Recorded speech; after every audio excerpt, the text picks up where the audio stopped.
Hello, everyone. Welcome back to What's Up Wednesday. My name is Rachel, and I'm on the client support team here at Early Learning Ventures. And today I am joined by Kim and Wade to learn more about Mile High United Way and 211 Colorado.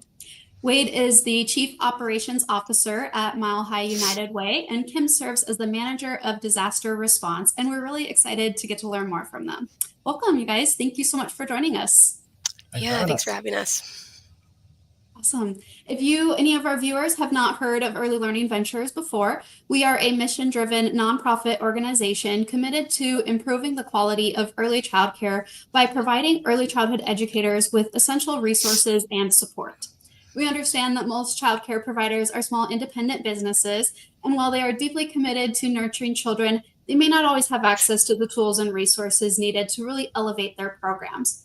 So that's where we come in. And as an intermediary and a vendor, we support early childhood educators and learning organizations across the nation with back office solutions through our affordable software systems and free resources like these What's Up Wednesday episodes. So I've got lots of links in the description of this video where you can click through and learn more about us and our resources offered. And I also have some links shared with us by Kim and Wade where you can learn more as well. All right, let's get started. Do you guys want to start us off by introducing yourselves and just telling us a little bit about your role at Mile High United Way? Yeah, I can go first, Wade. I'm Manager of Disaster Response, which means that I leverage our program support to respond to disasters when they happen. I started at Mile High United Way around 4 years ago as a resource navigator. So working in 211 and connecting families across Colorado to the resources that they need, and now working at a higher level in our disaster response program. Yeah. Cool. Wade Treichler, I'm the Chief Operations Officer for the organization. So I oversee a variety of functions within the organization. Where it's germane for today is our 2-in-1 program. So it's our largest program. I'm sure we'll get to this in a little bit, but we served over 170,000 contacts last year. And I'm also the current chair of the 2-in-1 Collaborative, which is the 7-member nonprofit organization that provides 2-in-1 services across the state. Great. Thank you guys so much. We're really excited to get to learn more today. So can you tell us what is 211 and explain the relationship to Mile High United Way? Yeah, 211 Colorado is a multilingual confidential service where people can dial 3 simple numbers, 211, and get connected to the resources that they need. We help primarily with basic needs assistance like food, housing, any sort of bill payment assistance. And we also have some direct lines of service where we can help families more directly. One being our childcare line, where we can connect families to childcare providers across the state, and also our SNAP line, which can help folks fill out SNAP applications.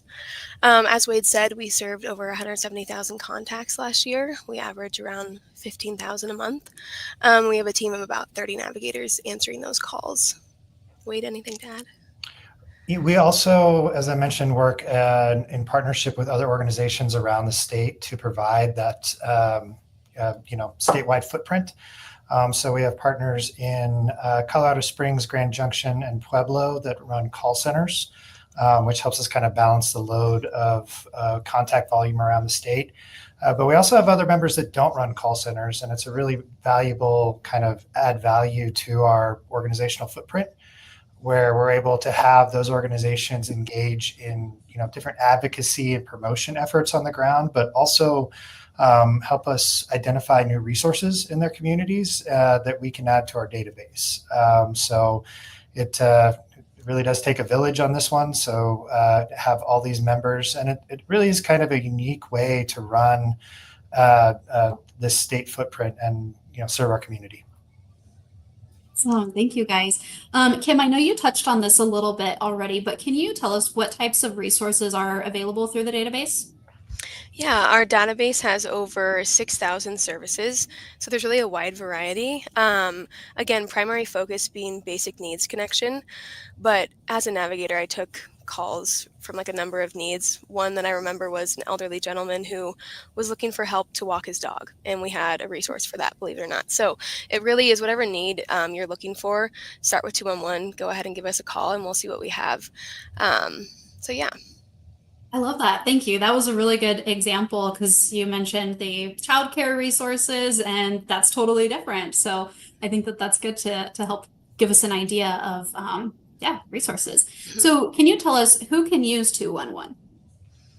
Anyone. There is no eligibility. Feel free to give us a call. Our resources, we have the eligibility requirements in our database that we share with our callers on the call. So they'll share with us their needs, share some information, and then we'll look for those resources that we think matches best with them. Another note to add about our database as well is that we can collect this information and figure out what our community needs. So at the end of each year, we can see what the top need was in our community. Right now in the Denver metro area, we're seeing housing as our top need, of course. But more importantly, and this is especially important in disasters, is looking at those unmet needs. So we can figure out, we can even get it down to a zip code of there are unmet needs for baby formula, let's say, in the zip code, and we can talk with those local organizations to see if we can get a response effort to that and hopefully, again, get the community what it needs. So You can also access all of our resources on our 201colorado.org website, which is an incredibly valuable tool for those looking to self-service or who don't have the time to give us a call at any given time. Yeah, that's great to add. Thank you. And that's amazing that you're able to take real-time feedback and tailor the resources or the support offered around what's needed. yeah, that's very helpful, and we find really helpful for our local governments and community partners reach out to access that information often. So what about someone who maybe doesn't speak English? Are they still able to get help and support through 211? Yes, we have our staff, about I think half of our staff is bilingual. We served over 20,000 people in Spanish last year. And we also have a partnership with an organization called TransPerfect, where we can get a live translator on the line and translate in over 170 languages. Oftentimes, we'll see community organizations call in just to use that service. So maybe a caseworker or a medical professional will call in, request a language, and we'll call TransPerfect and then transfer them to that line and hop off the call. And that way they can use those translation services. That is amazing. And you might have just answered my next question there, but I want to know if maybe someone is trying to support a friend or a family member, someone else with finding resources, can they reach out to you guys to help someone else? Yes, and that's encouraged. Please do. We also offer trainings to our community organizations where we can show them how to access our website. And on our website, you can make resource lists that you can save and use in the future. So oftentimes we'll see community organizations that have the same needs or serve certain populations, and they can make those resource lists for easy access in the future. But of course, are always encouraged to call, text, or chat 211. And again, we should add to our hours are Monday through Friday from 8 to 5. So if there's ever a need outside of those hours, that's where our website becomes helpful. And Wade, I don't know if anything to add there. I think you got it all. Oh, wow, look at that. What a good answer.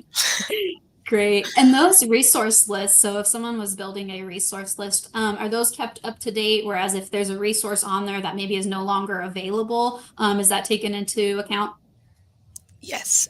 So our excuse me, resources are updated in real time. We actually have a database team where their job is just to reach out to the resources in our database, ensure their accuracy, and then make any changes as needed. Not to get too technical, but I think our database is refresh every 4 hours. So let's say that there's a change made, you'll see that reflected on the website shortly. And then those resource lists that you make, let's say we made a list in 2021, let's say, any of the resources on that list could be updated. And so that those will be reflected in the database, which is really helpful. So you know that Yeah. information is accurate. And part of our partnership with the state of Colorado is to ensure that each of those resources is touched or updated at least once a year. There's obviously resources that we're going to touch much more often than that. Some resources update once a month and change their availability and eligibility requirements.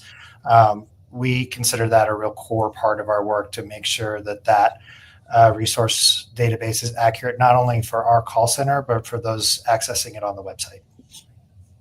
Great. Thank you. How does 211 help the community?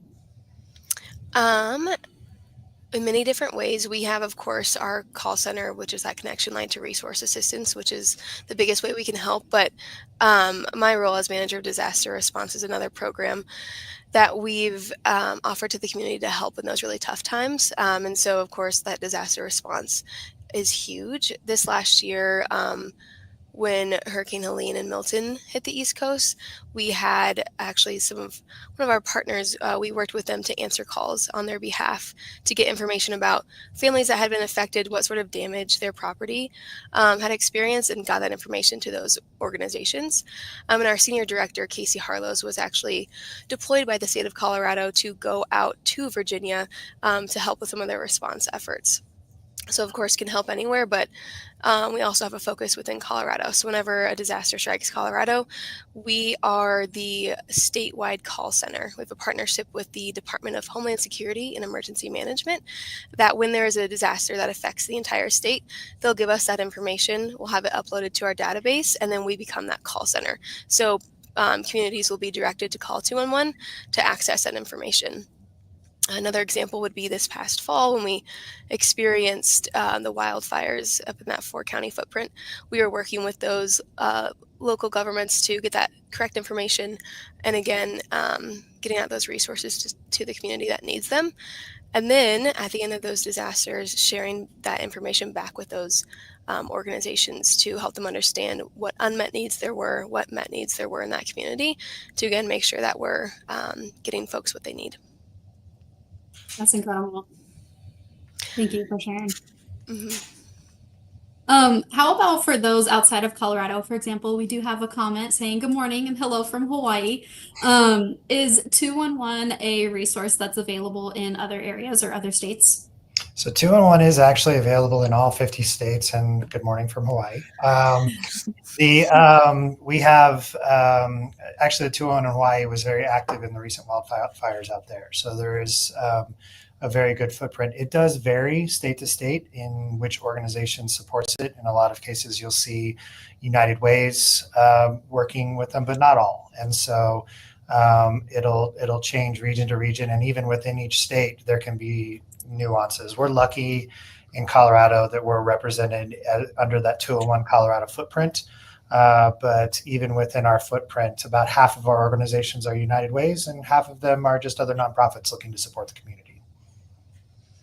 Great, thank you. And oftentimes, too, we work or are working currently to have partnerships with other states. So we recently reached out to the 211 of Northern New Mexico to get an MOU in place with them for our disaster response work. So again, if disasters hit other states in our region, we can support their call center and vice versa. So if we're ever overwhelmed with calls, we have those partnerships in place to be prepared for disasters. I love that. That's amazing. Those are really good examples of community coming together to support each other. Well, thank you guys so much for sharing. Kim and Wade and their team have provided us with links to all of these websites that we mentioned today. So I've got those in the description of the video and in the comments section for anyone watching to easily access. And do you guys, I know you've shared a lot with us today. Do you have any final thoughts to leave us with? Call 211. Anytime you're in need of assistance, please feel free to call, and we're happy to help. And spread the word. We hope more people learn about this resource in their community. The more people know, the more people call, the more people are getting help. And that's what we want to see happen. Yeah, absolutely. Awesome. Well, thank you guys so much for joining us. And thank you, everyone, for watching. Thanks for having us. Yeah, thank you. Great. I hope that you all have a good rest of your day, and we will see you next time. Bye.